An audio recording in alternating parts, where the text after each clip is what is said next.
혹시 헬렌 켈러를 모르는 사람 없어요? 네, 아무도 없으니까 제가 편히 말씀을 드리겠습니다. 이 사람은 삼중고를 겪었던 사람, 삼중장애자였죠.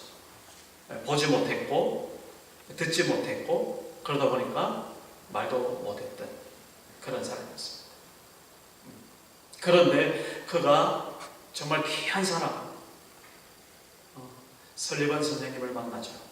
그래서 그 설리번 선생님의 도움 가운데 그가 그 삼중고를 뛰어넘고 극복하고 정말 그 인생이 하나님의 은혜가 얼마나 충만한 그러한 인생이었는지 우리는 그가 남긴 글이나 그의 자취를 보면서 정말 잘 알 수 있습니다. 제가 기회가 있으면 제가 영상으로 한번 보여주려고 그래요. 그런데 그가 50세 때 썼던 수필이 하나 있는데 그 수필의 이름이 Three Days to See, 단 3일만 볼 수만 있다면, 이런 단 3일만 볼 수만 있다면. 사실 그 수필을 쓴 계기가 있었는데 헬렌 켈러 옆에 친구가 있었는데 그 친구가 밖에 나가서 숲을 쫙 산책하고 정말 마음껏 뛰놀다가 그 신선한 그 공기를 품고 들어오는 그 순간에 헬렌 켈러가 야, 너는 참 좋겠다. 가서 무엇을 보고 무엇을 들었니? 너는 너무 좋겠다. 그렇게 이야기하는데 이 친구가 그냥 아무 생각 없이 별 것 없어. 그러고 말았단 말이에요. 근데 헬렌 켈러는 도저히 별 것 없다는 말이 이해가 되질 않았어. 마음에 충격으로 와닿아서 그가 쓴 그날 밤에 쓴 수필이라고 합니다. 단 3일만 볼 수만 있다면, 이 제목이었었어요. 제가 그 내용을 요약한 것이 있어서 한번 간단히 한번 읽어드리겠습니다. 헬렌 켈러가 3일만 볼 수 있다면 그러면서 썼던 그 수필이에요. 첫째 날, 나는 친절과 겸손과 우정으로 내 삶을 가치 있게 해준 설리번 선생님을 찾아가 이제껏 손끝으로 만져서만 알던 그녀의 얼굴을 몇 시간이고 물끄러미 바라보면서 그 모습을 내 마음속에 깊이 간직해 두겠다. 그리고는 밖으로 나가 바람에 나풀거리는 아름다운 나뭇잎들과 들꽃, 그리고 석양에 빛나는 노을을 보고 싶다. 헬렌 켈러가 눈을 뜬다면, 3일만 눈을 뜬다면 첫째 날 하고 싶은 게 이겁니다. 둘째 날 먼동이 트며 밤이 낮으로 바뀌는 웅장한 기적을 보고 나서 서둘러 메트로폴리탄에 있는 박물관을 찾아가 하루 종일 인간이 살아온 역사를 내 눈으로 확인해 볼 것이다. 그리고 저녁에는 보석 같은 밤하늘의 별들을 바라보면서 하루를 마무리하겠다. 둘째 날. 마지막 셋째 날, 헬렌 켈러는 이렇게 이야기하고 있습니다. 마지막 셋째 날에는 사람들이 일하며 살아가는 모습을 보기 위해 아침 일찍 큰 길에 나가 출근하는 사람들의 얼굴 표정을 볼 것이다. 그러고 나서 오페라 하우스와 영화관에 가 공연들을 보고 싶다. 그리고 어느덧 저녁이 되면 네온 사인이 반짝거리는 쇼 윈도우에 진열되어 있는 아름다운 물건들을 보면서 집으로 돌아와 나를 이 사흘 동안만이라도 볼 수 있게 해주신 하나님께 감사의 기도를 드리고 다시 영원히 암흑의 세계로 돌아가겠다. 헬렌 켈러가 3일만 내가 눈을 뜨면 이렇게 하겠다는 그 수필을 우리가 간단히 살펴봤죠. 헬렌 켈러가 원했던 것이 우리가 지금 볼 때는 어떤 겁니까? 그냥 우리 일상이잖아요. 그냥 우리는 자고 일어나면 눈이 떠지잖아요. 그리고 소리가 들려오죠. 그리고 내가 원할 수 있는, 내가 필요할 때 언제든지 내가 수 있죠. 자, 이것이 얼마나 큰 하나님의 은혜입니까? 이것이 정말 소중한, 얼마나 하나님께 내게 주신, 우리에게 주신 그 놀라운 은혜입니까? 우리는 그냥 이 은혜를 흘러버리고 아무 가치 없이, 아무 의미 없이 그렇게 하루를 보낼 때가 참 많이 있다라는 것입니다. 지금부터 우리가 하루 동안 이거 이래서는 안 되겠네, 나름대로 생각이 좀 들거들랑 우리 헬렌 켈러를 한번 생각해 봅시다. 그녀는 단 3일만 내가 눈을 뜨면 이렇게 보고 싶은 이 소원이 있었는데, 우리는 헬렌 켈러에 부끄러지 않도록 그렇게 하루하루를 정말 눈 똑바로 뜨고 정말 우리가 마땅히 해야 될 것들을 하면서 그야말로 하나님 앞에 부끄러지 않도록 그렇게 살아가는 우리들이 되기를 소원합니다. 그래서 헬렌 켈러는 마지막에 이렇게 말했습니다. 내일이면 귀가 안 들릴 사람처럼 새들의 지저귐을 들어보라. 내일이면 냄새를 맡을 수 없는 사람처럼 꽃 향기를 맡아보라. 내일이면 더 이상 볼 수 없는 사람처럼 세상을 똑바로 바라보라. 그렇게 수필을 마치고 있습니다.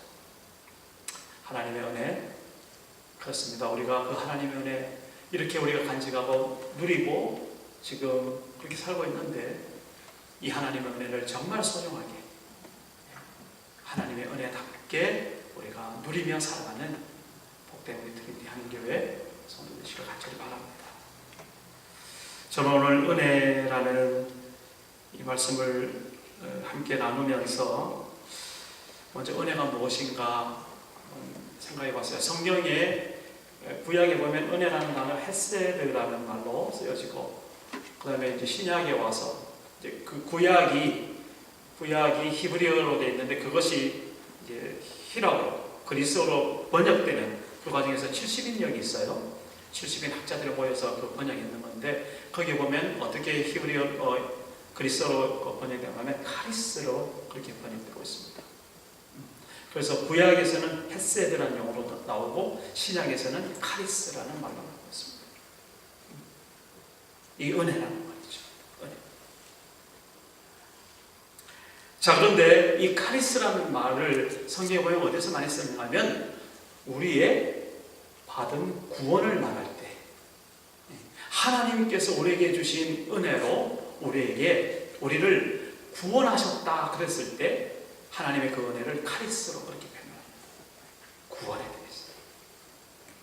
그리고 또 한 가지, 예수 그리스도의 생애를 말할 때 카리스라는 말을 사도 바울은 많이 썼습니다. 예수님께서 하늘 보좌 버리시고 이 땅에 인간의 몸으로 오신 그 사건, 카리스입니다.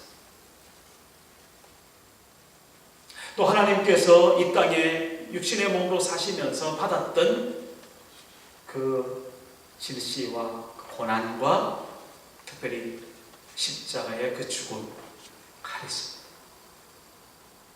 죽은 지 사흘 만에 다시 부활하셔서 하늘에 오르시고 지금도 하늘 보좌 우편에서 우리를 통치하시고 다스리시고, 또한 다시 오실 때를 준비하시는 그 예수 그리스도, 그분의 생애가 카리스다 이렇게 표현합니다. 다시 말해서 예수님의 생애 그 모든 것, 아니 예수 그리스도 그분 자체가 우리에게 있어서 카리스 곧 은혜다 이렇게 우리는 고백을 합니다.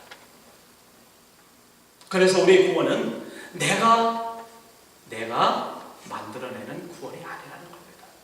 하나님의 그 은혜, 그 카리스를 우리가 받아 누리는 거죠. 그것을 다음 시간에 이야기하겠지만 그것을 우리가 표현하는 그 표현 방식이 바로 믿음입니다. 받아들이는 그 방식이 바로 믿음입니다. 은혜를 은혜되게 하고 은혜를 통해서 우리가 구원을 누릴 수 있는 그 한 가지 방법이라 한다면 그것은 바로 믿음이라는 것이죠. 그것이 어디에 쓰여 있습니까? 우리의 철학이 아니죠. 우리 이성이 아니죠. 그것은 바로 하나님의 말씀, 이 말씀에 기록되어 있고 이 말씀이 확증을 해주고 있습니다. 그래서 오직 성경으로만 그렇게 우리가 결론을 짓게 됩니다. 어쨌든 오늘 우리가 은혜를 이렇게 누려야 될 것인데, 그러면 얼마나 우리가 이 구원의 은혜, 그리고 예수 그리스도의 그 놀라운 축복의 은혜, 이것을 우리가 어떻게 누려야 될 것인가? 오늘 저는 시편 73편에 있는 이 말씀을 통해서 함께 잠깐 고백하고, 또 새롭게 우리가 깨우치고, 또 하나님께 주신 그 은혜를 누려가는 그런 삶으로 나갔으면 참 좋겠습니다. 먼저 오늘 우리 함께 공동한 이 시편의 말씀, 시편 73편, 사실은 제가 1절부터 28절까지 좀 같이 다 읽고 싶었어요. 그런데 이게 자리가 안 되더라고요.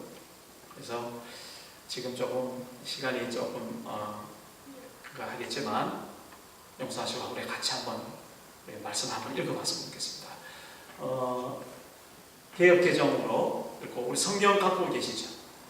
성경 한번 펴보시기 바라겠습니다. 성경 없으면 다른 사람의 읽는, 그리고 제가 큰 소리로 읽어드릴 테니까 귀로 한번 잘 들어보세요. 시편 73편이 어떤 말씀인지 같이 한번 읽도록 하겠습니다. 성경 있으신 분은 같이 봉독해 주시면 감사하겠습니다.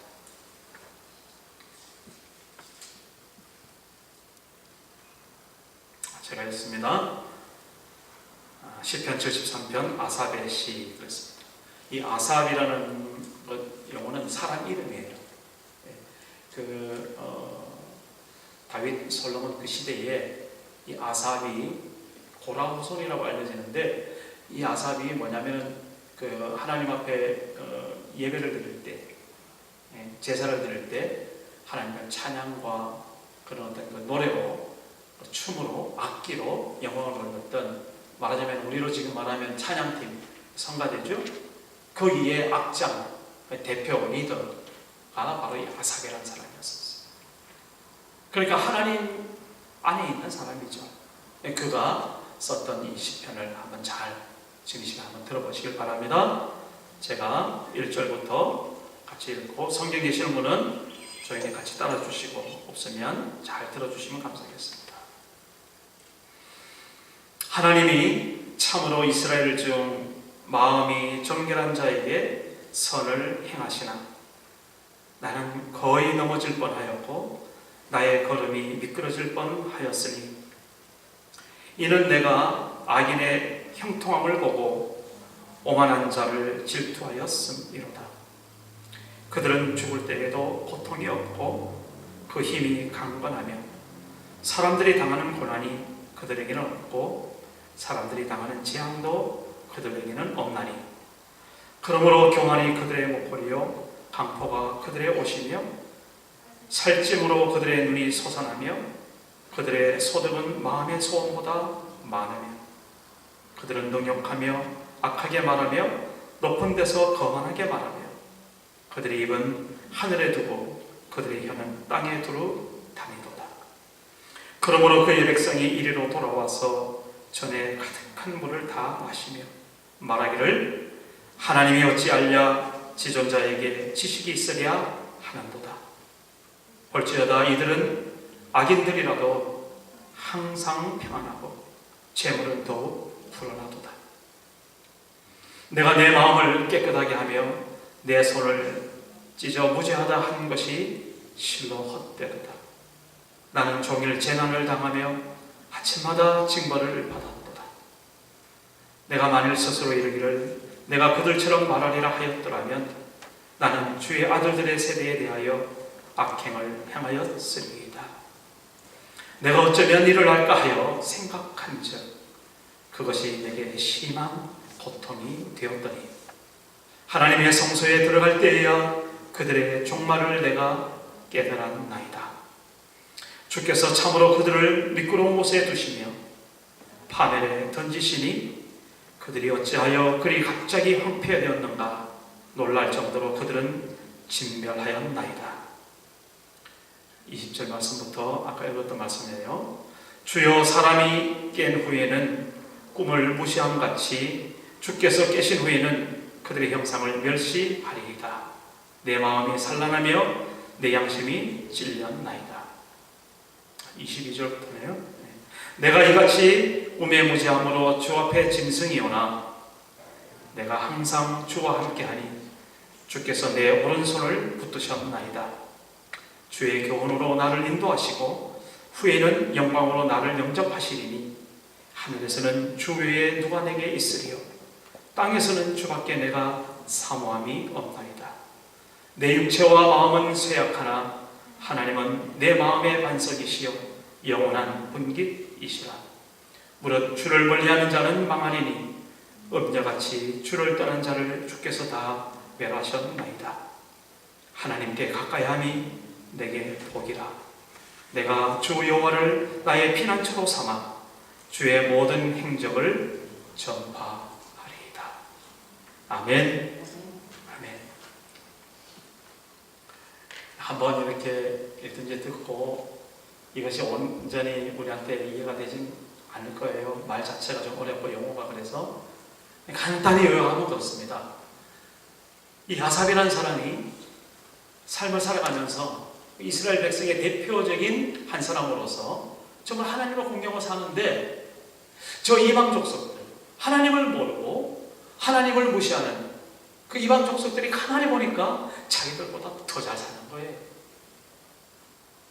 어쩌면 저들은 악인이 분명한데 그 악인이 사는 모습이 보니까 우리보다 훨씬 잘 먹고 잘 살아. 저들은 여기 보니까 죽을 때도 고통도 없대요. 응?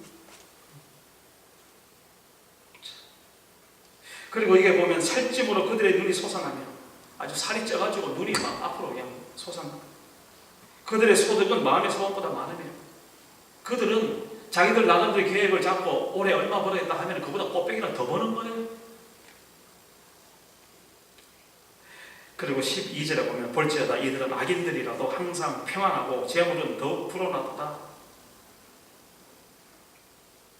그런데 이게 그냥 그렇게 그러려니 하면 되는데 이 아삽의 눈에는 시험거리가 되는 거예요. 어찌하면 저들은 하나님을 모르는 백성인데 저렇게 세상에서 잘 먹고 잘 살까? 마음에 앉은 의문이 이 아삽의 고민. 그래서 아삽의 고민 그러면 간단해요. 악인의 형통과 의인의 고난. 악인이 왜 그렇게 형통할까? 그리고 의인은 왜 그렇게 고난이 많을까?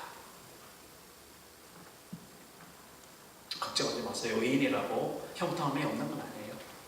의인은 어떤 상황에서도 그 자체가 다 형통이죠. 그러나 때때로 우리가 하나님의 사람임에도 불구하고 하나님의 백성임에도 불구하고 우리 앞에 닥치는 시험과 혼란과 고난과 그 십자가를 우리가 볼 수 있는, 우리가 해석할 수 있는 그 능력이 우리 가운데 있어야 되겠다라는 것입니다. 아삽이 이런 고민을 하면서 마음에 심히 고통했다고 그렇게 고백하죠. 여기 보면은 나는 종일 재난을 당하며 아침마다 징벌을 받았도다. 내가 만일 스스로 이르기를 내가 그들처럼 말하려 하였더라면 나는 주의 아들들의 세대에 대하여 악행을 행하였으리이다. 그러면서 내가 어쩌면 이를 알까 하여 생각한즉 그것이 내게 심한 고통이 되었더니 도대체 풀 길이 없는 것, 도대체 이해가 안 되는 것. 하나님의 백성이 월등하게 잘 살아야 되는데 가만히 사는 거 보면 세상에 하나님을 무시하는 사람들이 그렇게 잘 먹고 잘 사나? 이게 뭐냐? 요즘은 어떻습니까? 요즘 혹시 그런 거 이러면서 보나요? 가끔 그래 볼 때가 있죠? 볼 때가 있습니다. 저도 문득 세상 돌아가는 거 보면요, 어찌 그렇게 나의 생각대로 돌아가지 아니하고 정말 이상하게 돌아가는지 좀 마음에 고민이 될 때가 참 많아요. 이 아삽처럼.